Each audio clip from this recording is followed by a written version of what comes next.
Tengan todos ustedes, hermanos, mi saludo, mi cariño, mi aprecio en el amor de nuestro Señor Jesucristo. Hermanos, sin, si no hay exhortación, no hay prédica. Por mucho que esto nos pueda a veces incomodar o molestar, es así. Estamos en un mundo donde hay una lucha constante. Si bien celebramos y reconocemos el día de reposo, que es una señal para todo creyente que cree en Jesucristo y en su sagrada ley, nuestra esperanza es el reposo futuro. Mientras tanto, no podemos llenarnos nuestras cabezas, nuestras mentes, con fantasías y con doctrinas que nos hablan de prosperidad, de un cúmulo de bendiciones permanentes y un mundo que antes que el prometido por nuestro Señor vaya a convertirse en un pseudo paraíso aquí en la tierra. Es como jactarnos que la iglesia del Señor crece por todo el mundo porque a la iglesia le agrada lo que decimos y cómo lo decimos. Sabemos que el amor tiene que reinar en nosotros. Sabemos que para decir las cosas importantes debemos decirlas con tacto, con tino, con criterio, muchas veces con prudencia e incluso con ponderación. Pero lo que no podemos dejar de hacer es decir la verdad, que es Cristo Jesús. No podemos hablar sin que a nadie le pueda desagradar, molestar u ofender.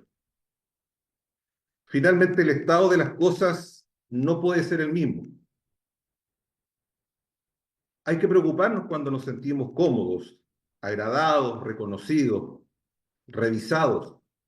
El ser humano por condición le gusta ser validado. Cuidado con eso. Porque la soberbia, porque el egoísmo son también sus compañeras. ¿Qué está ocurriendo? ¿Qué está pasando? ¿Será que el Evangelio ya ha cumplido su fin? ¿Habremos ya ganado la batalla de la fe? ¿Podremos descansar como lo hizo Pablo en los últimos días de su vida? Fíjense que hace unos pocos días en Hollywood, la industria cinematográfica pretende estrenar la nueva versión de la película Jesucristo Superstar. Esto no tendría que decirlo yo en una prédica, pero lo traigo a colación, puesto que hay varios elementos que están caracterizando este nuevo film. Primero, la época en que se está viviendo. Segundo, que su antigua versión ya ha sido motivo de mucha crítica. Pero hoy se ha asignado para esta nueva versión que el personaje, porque es una historia fantástica, de nuestro Señor Jesucristo, va a ser interpretado nada más y nada menos por una mujer de raza negra y lesbiana. Esto no se trata de racismo, aunque sabemos que nuestro Señor Jesucristo en los días de la carne tomó el genotipo de todo judío en la época del primer siglo. El punto está en que la fuerza con que la Iglesia Evangélica Americana ha presentado sus quejas respecto a esta producción ha sido muy débil. Ha sido incluso cobarde, a tal punto que se han levantado otras personas que nos sorprendería porque no corresponden a la familia de la iglesia, pero han presentado sus quejas y han presentado sus comentarios, han presentado su disconformidad. En Lucas 19, versículos 38-40, la escritura dice: bendito el rey que viene en el nombre del Señor, paz en el cielo y gloria en las alturas. Entonces algunos fariseos de entre la multitud le dijeron: maestro, reprende a tus discípulos. Él respondiendo les dijo: Os digo que si estos callaran, las piedras clamarían. Queridos hermanos, hoy las piedras han comenzado a clamar. No es posible que personas ajenas a la Iglesia de Jesucristo estén levantando su voz con mayor valentía que aquellos que estamos llamados a mostrar nuestra disconformidad respecto de situaciones que abiertamente atentan contra lo sagrado, contra lo puro, contra lo bíblico.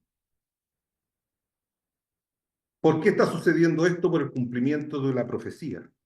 Y no solo por la apostasía, sino que el pueblo de Dios está siendo permanentemente engañado. Si bien es cierto, estamos llamados a ser un pueblo manso. La Escritura dice, bienaventurados los mansos, porque ellos recibirán la tierra por heredad, en Mateo 5:5. Pero lamentablemente los medios de comunicación han construido pseudo realidades y normalizan pecaminosos actos, conductas y situaciones que han sido claramente identificadas y advertidas en la Sagrada Escritura. Tenemos una sensación permanente de inseguridad y pérdida de todo tipo de valores morales. Quiero recordarle, hermanos, que aquí en Chile la alfabetización llegó gracias a pastores evangélicos. Muchas leyes también se han basado en nuestro decálogo de los 10 mandamientos.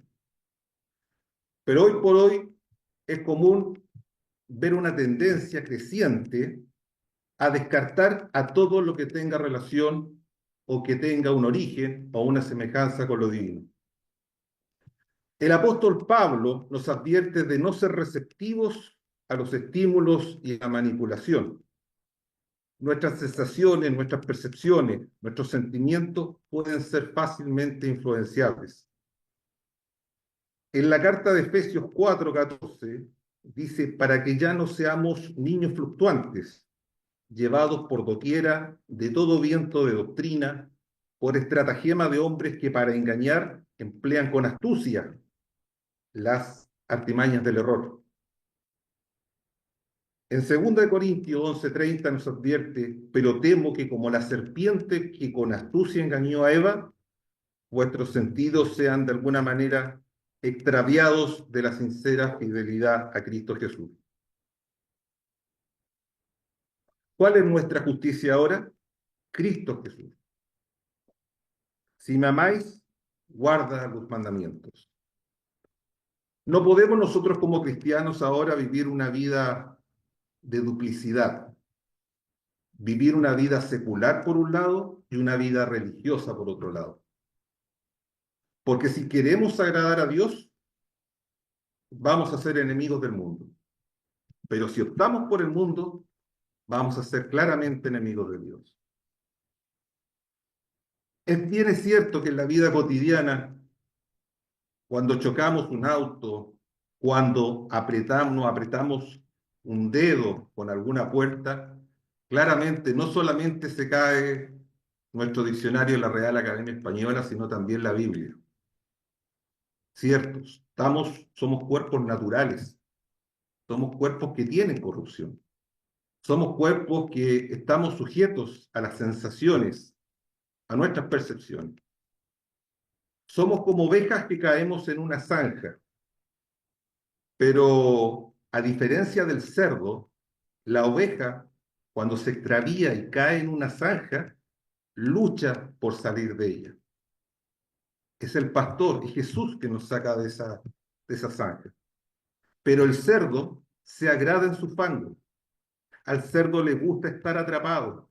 Al cerdo le gusta revolcarse. Hermanos, no seamos como los cerdos que le dicen al pastor, espérame, déjame un momento más, porque estoy agradado. El pecado es así. El pecado es como la maleza en nuestros jardines.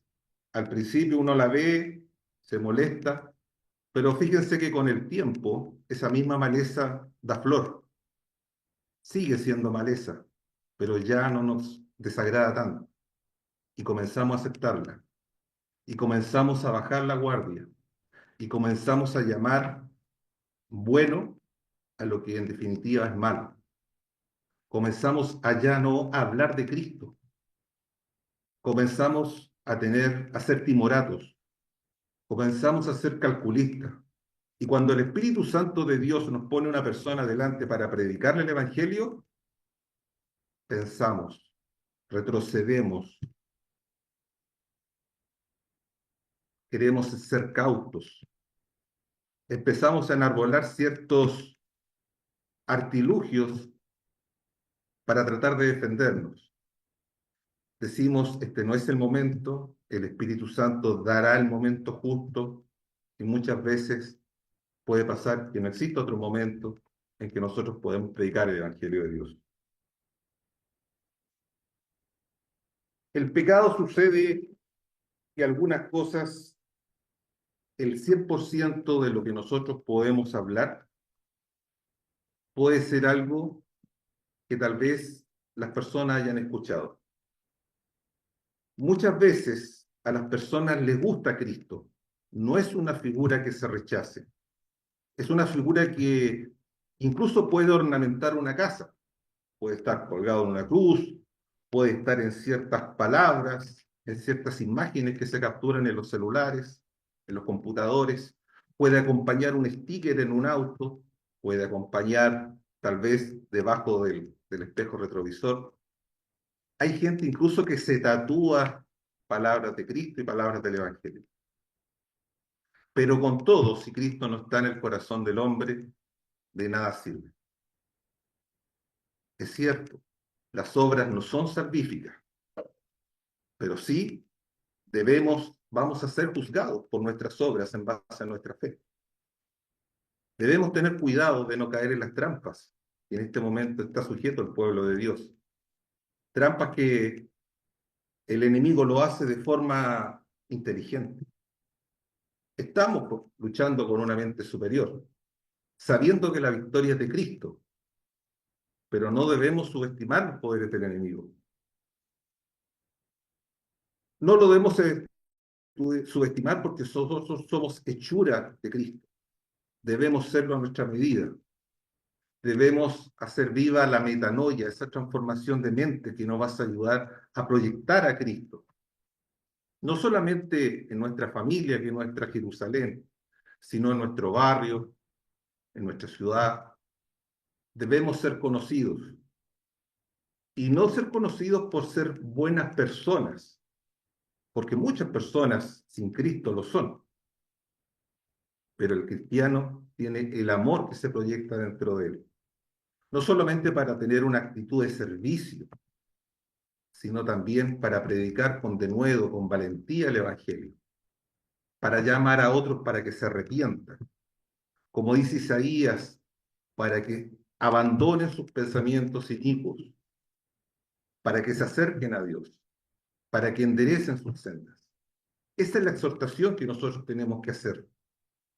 Porque si bien es cierto, nosotros si damos a conocer lo que otros quieren escuchar, vamos a tener consenso, vamos a tener unión, vamos a ser tratados como inclusivos, vamos a ser tratados como justos, pero vamos a estar perdiéndonos nosotros mismos y a los que le predicamos. Dice la Escritura en 2 Corintios 10:5, derribando argumentos y toda altivez que se levanta contra el conocimiento de Dios y llevando cautivo todo pensamiento a la obediencia a Cristo. La palabra de Dios, que ahora es usada constantemente, también es cambiada. Acuérdense que antes las personas recitaban y se aprendían de memoria muchos versículos bíblicos. Hoy eso ha derivado en citarlo y en poder hablar de ellos, dependiendo de ciertas versiones bíblicas que no siempre ayudan para el mejor entendimiento de la palabra. No es posible que ahora uno pueda hablar de un versículo y preguntar de qué versión se trata. Hay personas que entienden distinto el contenido de las palabras. Sabemos que las traducciones, la Biblia no fue escrita en español, en idioma castellano, pero si bien es cierto, esta disposición de traducciones ha generado que la palabra también tenga una cierta suavidad o una reinterpretación o el parafraseo se haga más cotidiano que citar la escritura tal cual como está. En una clínica de aquí de Viña del Mar particular, sucedió que un enfermero, por un error, en un sector pulcro, limpio, sanitizado, arrojó un cierto líquido en un pasillo. Las personas que pasaban por ahí miraban este charco sucio, y le hacían el quite para no resbalar, para no caerse. Otras personas no se percataban del charco, así como el pecado. Lo pisaban, se asustaban, pero como seguían charcos continuos y ya había caído en el charco, en la suciedad, simplemente ya no les sorprendía. Alguien quiso tomar carta en el asunto y en vez de secar ese charco para evitar que otros se pudieran resbalar, se pudieran lesionar, simplemente tomó estos cartelitos de precaución y lo colocó ahí. Lo curioso es que las personas seguían pisando el charco, pero esta vez miraban el letrero. Así como muchos cristianos muchas veces ven a Cristo y siguen pecando. Si bien es cierto, fueron limpiados por el poder de Cristo en su momento, pero ese pecado oculto, ese pecado regalón, no fue erradicado. Hay una vida de duplicidad. Y aunque las palabras de repente pueden doler, la hipocresía en el pueblo de Dios no se ha erradicado. Cual más, cual menos, todos hemos caído en eso.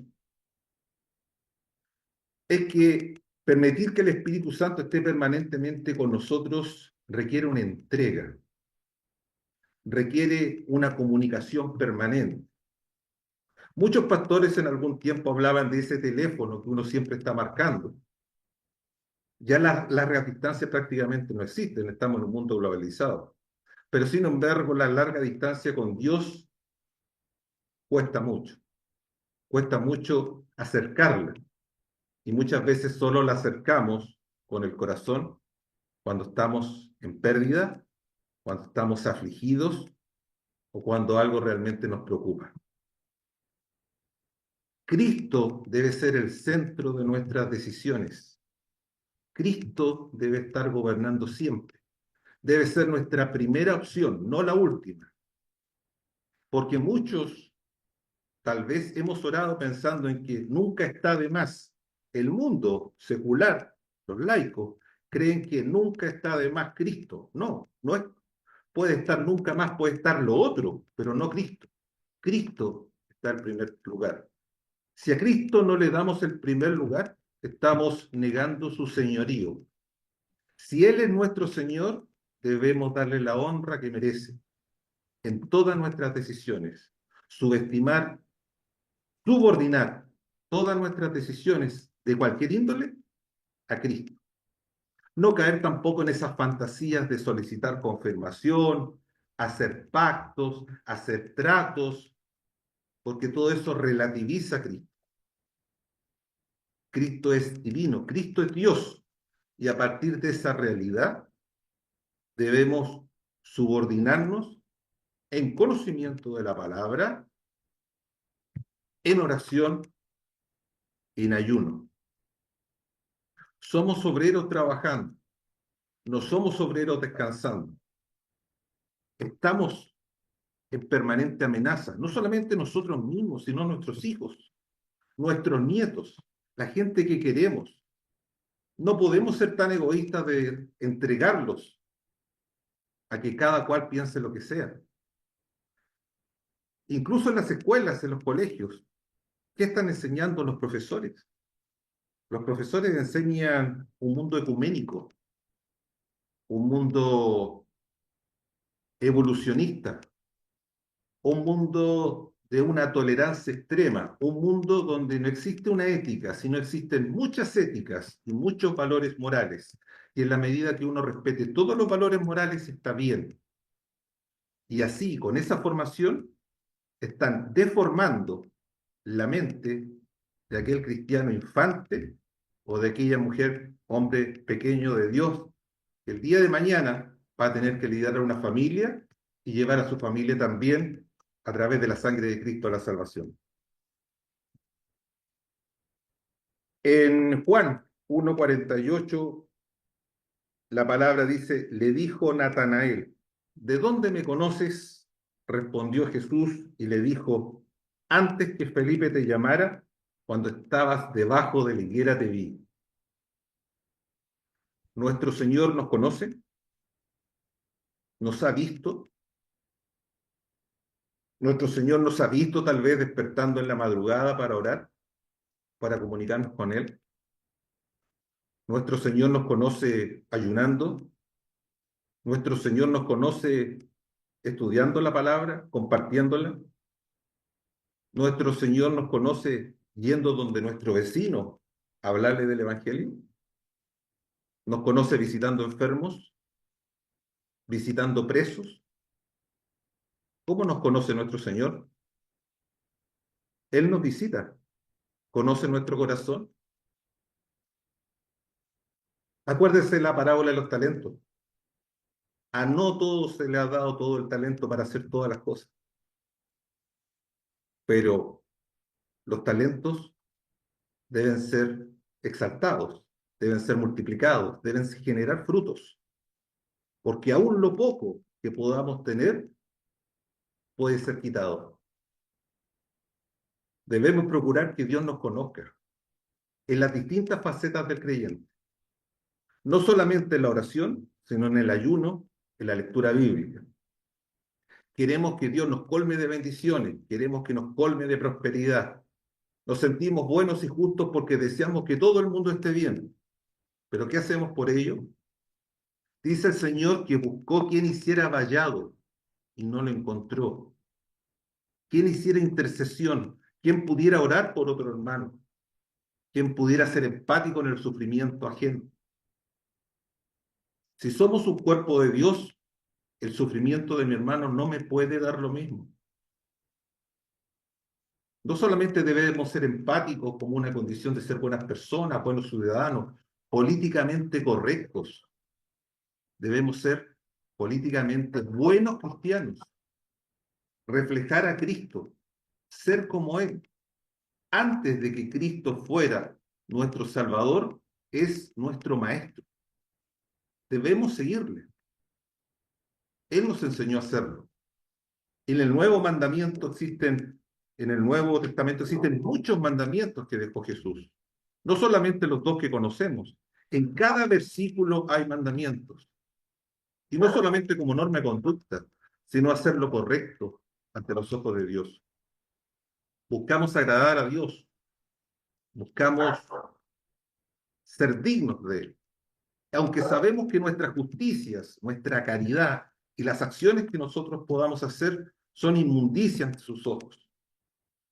Es que Dios tanto nos ama que dio algo completamente inalcanzable para nosotros. A no ser que la gracia de nuestro Señor Jesucristo, a través del sello del Espíritu Santo, actúe en nosotros. Pero no solamente es el Espíritu el que trabaja en nosotros, sino que está en nosotros nuestra actitud para poder recibir, para poder permitir que nuestro Señor Jesucristo, que su Espíritu Santo trabaje en nosotros. Porque si nosotros le ponemos resistencia al Espíritu, créanme que el Espíritu no nos va a forzar a nada. Y podemos quedarnos en una autocomplacencia donde no trabajamos, donde no tenemos problemas, donde no tenemos ataques del enemigo y simplemente pensamos que estamos en el camino de Cristo y sin embargo estamos orillados, cavados, atascados, no generamos ningún fruto y simplemente estamos deleitándonos en nuestras palabras sin ningún tipo de convicción, porque una cosa es lo parecer y otra cosa es la esencia. Y para tener la esencia necesitamos a Cristo. despojarnos de nuestra individualidad, sentirnos parte de un todo. Seguir a Cristo tiene un costo. Esto no es gratis. Si bien es cierto, la invitación es universal, sin condiciones, es por gracia, el camino de la santificación tiene un costo. Si tú tienes tus amistades que tenías de antes de conocer a Cristo, si haces las cosas que hacías antes de conocer a Cristo, si tus gustos son los mismos que tenías antes de conocer a Cristo y tus metas son las mismas que tenías antes de conocer a Cristo, entonces créeme que estás tan perdido como cualquiera que no lo conoce. Cristo lo llena todo y lo cambia todo. Nuevas amistades, nuevas metas, nuevas formas de vivir. Si incluso Cristo cambia lo que es importante. Porque lo que era importante antes para nosotros ya no lo es. Pablo también se refiere a eso. Lo importante es ser instrumento útil, obrero fiel a la tarea del Señor. Y santificarnos y dar paso a ese Espíritu Santo para que nos acerque a Dios para agradar al Padre.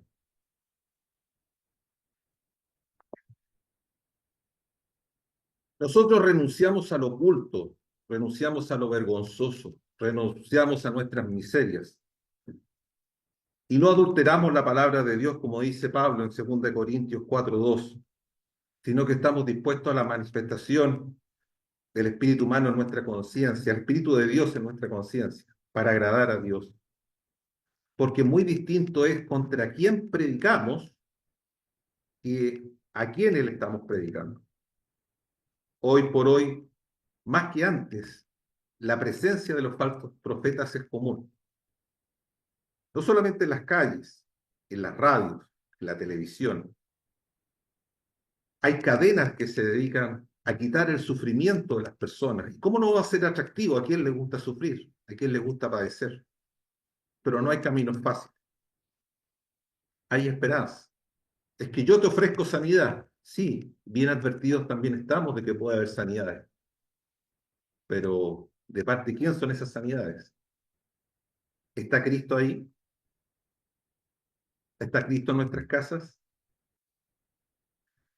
Hay estudios que hablan de que el ser humano es una máquina de idolatría.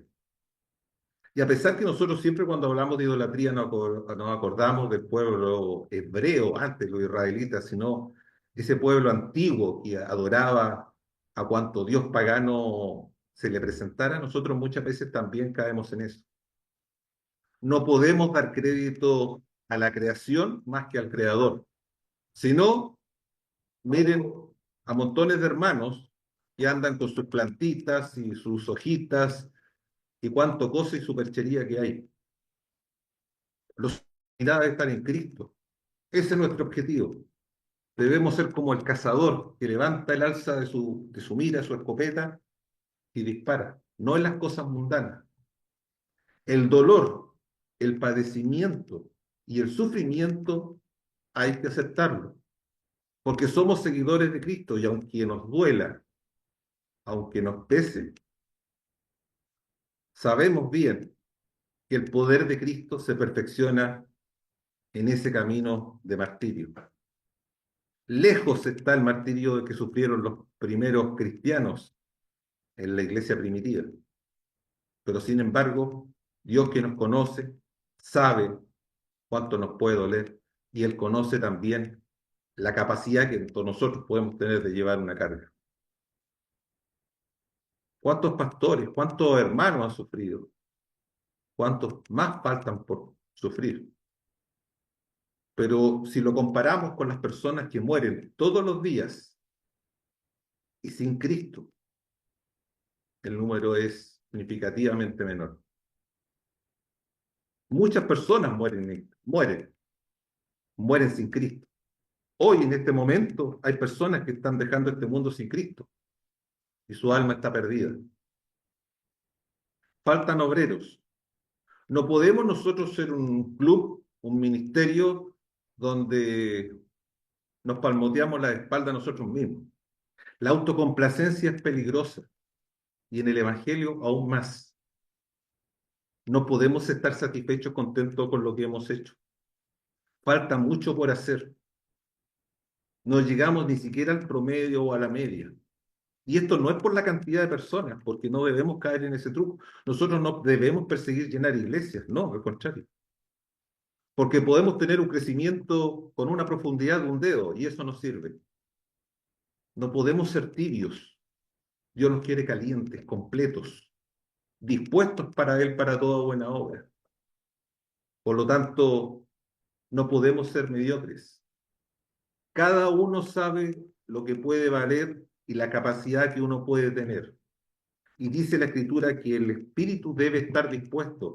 Nosotros debemos estar dispuestos para que sí el Espíritu pueda trabajar y llevarnos a caminos desconocidos, a lugares desconocidos, a instancias desconocidas, pero todo sea para la gloria y honra de nuestro Señor. No debemos confundir la obediencia con el legalismo. Tampoco podemos confundir la mansedumbre con la cobardía o el egoísmo. Muchos cristianos piensan que ser manso es ser timorato. Yo les quiero recordar que en Hechos 4:13 y 13:46 vemos a Pedro, a Juan, a Pablo y a Bernabé hablar con denuedo de la palabra de Dios. Ellos no temían el ser apedreados, encarcelados. No, ellos no tenían eso. Seguían siendo mansos, pero tenían el denuedo, tenían la valentía. Ser manso no es ser timorato, al contrario. Ser manso es una persona que tiene dominio propio, que siente, que percibe, pero todas esas sensaciones y esos sentimientos los subroga al mandato bíblico. Pero no es cobarde, así como lo hizo Pablo, para decir la verdad y la verdad es Jesucristo. Muchas veces confundimos el silencio de una persona que es mansa. Hay veces que hay que callar, pero hay otras veces que con valentía hay que proclamar la palabra de Dios. Porque si bien es cierto, si nosotros ante alguna injusticia, ante alguna falta de Dios y ante una clara contraindicación o contra alguna falta que abiertamente es bíblica, nosotros debemos dar a conocer nuestra voz. Debemos decir que eso está contra lo que Dios quiere. Recuerdan que no debemos avergonzarnos del Evangelio. El Evangelio es poder de Dios para salvación del hombre. Nosotros debemos tener esa valentía, siendo mansos, pero con valentía. En ningún caso estoy legitimando la violencia, sino que estoy diciendo que debemos ser valientes, en ir más allá de lo que nosotros se nos puede esperar de nosotros. Por lo tanto, nuestra conformidad, nuestra satisfacción no debe existir, porque en la medida que nosotros estamos satisfechos, conformes, caemos en la trampa de la autocomplacencia, caemos en la trampa de validarnos. ¿Cómo vamos a estar conformes si hay tanto por hacer? Todos los días muere gente sin Cristo. Hay mucha gente que sufre, hay mucha gente que no tiene esperanza. Hay mucha gente que es literalmente estrujada económicamente, financieramente, el patrimonio que han acumulado por años, por pseudos pastores, pseudos religiosos, pseudos instituciones que lo único que persiguen es el lucro. ¿Y qué dan a cambio? Fantasías, doctrinas, libros y textos contrarios a la Biblia, y sin embargo, no hay nadie que les diga eso es errado, eso no es así, este versículo se interpreta de esta o cual forma, yo te puedo ayudar a un estudio. ¿Cuánta gente hay que es transformada, que se le hace la oración del creyente y sin embargo después se olvida y no es acompañada en su caminar y se pierde? Uno le entrevista y dice, ¿conoció a Cristo? Sí, yo una vez lo acepté. ¿Y qué pasó después? No, después no me llamaron, después yo no fui, no vi más a la persona. ¿Y tú te arrepentiste de tus pecados? Sí, me arrepentí. En ese momento me arrepentí. ¿Y lo has vuelto a hacer? Sí, lo he vuelto a hacer. Si no has dejado algo por Cristo, entonces no has cambiado. No debemos ser un grupo de personas motivadas solamente por el deseo superlativo de hacer buenas cosas, porque podemos no nacer de nuevo, no estar con Cristo, no tener amor y simplemente ser portadores de una buena noticia, simplemente. No podemos ser tibios, ecuménicos, accesibles, correctos, porque eso es lo que rechazó nuestro Señor cuando estuvo en sus días de su carne, a los hipócritas fariseos. Y hay hermanos que en este momento son hipócritas fariseos. El, el Evangelio no es light, no hay una versión premium y una versión básica del Evangelio. El Evangelio es uno solo. Por lo tanto, sus exigencias, sus estándares no pueden cambiar. El amor de Dios es la ley fundamental. La gloria y la alabanza es para el Padre. Jesús es nuestro Señor y es nuestro Dios. Él es el único camino, la verdad y la vida. Por tanto, no nos debemos exponer a que en algún momento Jesucristo nos diga, nunca os conocí apartados de mí, hacedores de maldad, como bien lo refiere Mateo 7, versículo 23. Nuestra principal preocupación es aquel hermano en este momento que no conocemos, ese hermano desconocido, ese hermano que no nos puede retribuir. A ese hermano tenemos que llegar, a ese hermano que nosotros, por la sangre de Cristo, debemos llevar al Evangelio. A ese hermano que el poder del Espíritu Santo lo va a cambiar y le va a dar redención final. Hermanos, finalmente aferrémonos a nuestra gran esperanza. En Juan 14:3 dice, y si me fuere y os preparare el lugar, vendré otra vez y os tomaré a mí mismo para que donde yo estoy, vosotros también estéis. Hermanos, los invito a que cada uno sea consciente, a hacer un verdadero checklist. ¿Cuánto oro? ¿Cuánto ayuno? ¿Cuánto es el tiempo que le dedico a la palabra? ¿Estoy haciendo todo lo que puedo con lo que tengo? Las capacidades son distintas, son diferentes. ¿Estoy entregándome 100% a Cristo? ¿Estoy entregándome 100% a la obra? Hay muchos trabajos donde los días 30 la gente tira la mano y recibe un sueldo y se transforma en un verdadero ganapán, porque no hay espíritu, no hay compromiso. Otros, por cierto, se desviven para lograr ese sueldo. Y a ellos pareciera ser que esa retribución va en directa proporción con todo lo que han entregado. Otros simplemente tiran la mano. Nosotros, hermanos, no debemos estirar la mano, porque las bendiciones y la prosperidad de nuestro Señor es por misericordia, no por nuestras obras. Pero si bien es cierto, no es época de juicio, y sí de restauración, vendrá ese juicio. Y en ese juicio vamos a tener que dar explicaciones. Hermanos, que Dios, nuestro Señor Jesucristo, los bendiga. Gracias y paz para todos ustedes.